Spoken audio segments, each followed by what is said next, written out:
Is this recording? How many of you have ever heard of the term cult? A cult is defined as a religious group that has beliefs and practices that are weird or unusual. Destructive cults focus on adhering to strict rituals that have abusive properties. Even though these cults may seem like they're weird and not really normal, why do people join them? There are several theories that different people have created on why people join, but the most accepted theory is Dr. Robert Lipton's thought reform model. His model claims that people join because based on what the group does to you. The group exploits your needs by manipulation psychologically, which is mind control. The three leading factors of the mind control process are milieu control, mystical manipulation, and demand for purity. Milieu control is the cult's authority over communication. The cult's leader's goal is to isolate any recruiters from their environment that they're most familiar with. They bring them into an environment away from their friends and family and surround them with people that are members of the cult in order to isolate them so they can't have that support system and the reality check once people start realizing how weird the cult is. They have total control of the environment, and the people that they're trying to recruit are surrounded by cult members that keep talking about how amazing the cult is and praising the cult and telling them how great it is. According to John Stacy, former grad student of Rutgers and now psychologist, states that the individual may become insecure in his or her beliefs and start thinking that their beliefs aren't true and the beliefs of the cult are the beliefs that they should start to follow. They're often too far away from their family and friends in order to talk to them to be able to realize that it's okay to have different beliefs other than the cult's. They start to believe that their belief system is wrong, and Lipton claims that the cults seek to establish domain over not only the individual's communication with the outside, but also in its penetration of their inner life, which is their communication with themselves. This involves the convincing that people convince them that the cult follows a universal truth. They have their own universal truth, and it is the absolute. There is no other difference, and their actions and thoughts should parallel the universal truth. The detachment from their personal beliefs is supported by the next factor of the thought reform model, which is mystical manipulation. Mystical manipulation is when the cult leader claims that they receive messages from God or a higher being stating that they have things that God is telling them to do, this person is telling them to do.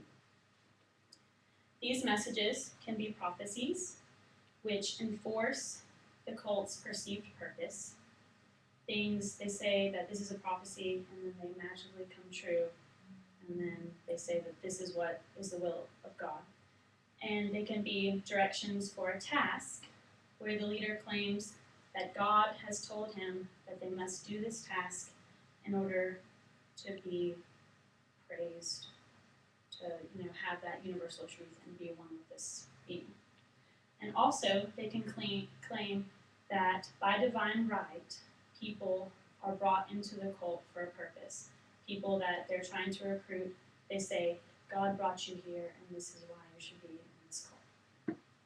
According to Dr. Ronald Burks, author of Cognitive Impairment in Thought Reform Environments, states that this not only exhibits an exertion of power for the cult leader, it affects the brain, and the level of their cognitive activity begins to wane.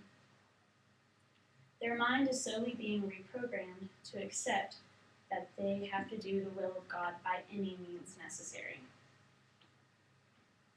The demand for purity is the third prominent factor in Lipton's thought reform model.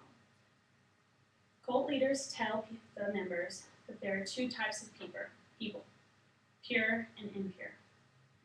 The members of the cult are the only ones that are pure. That is because they're the only ones endowed with the universal truth. And they consider that everybody else that's not a member of the cult are impure. And that it is their goal to destroy everything else that is impure. They are pure.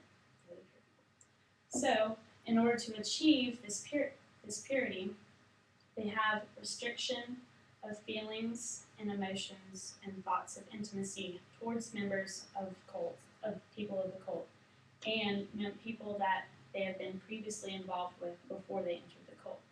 That involves relationships with a spouse, or if you are engaged to someone, or a boyfriend or a girlfriend.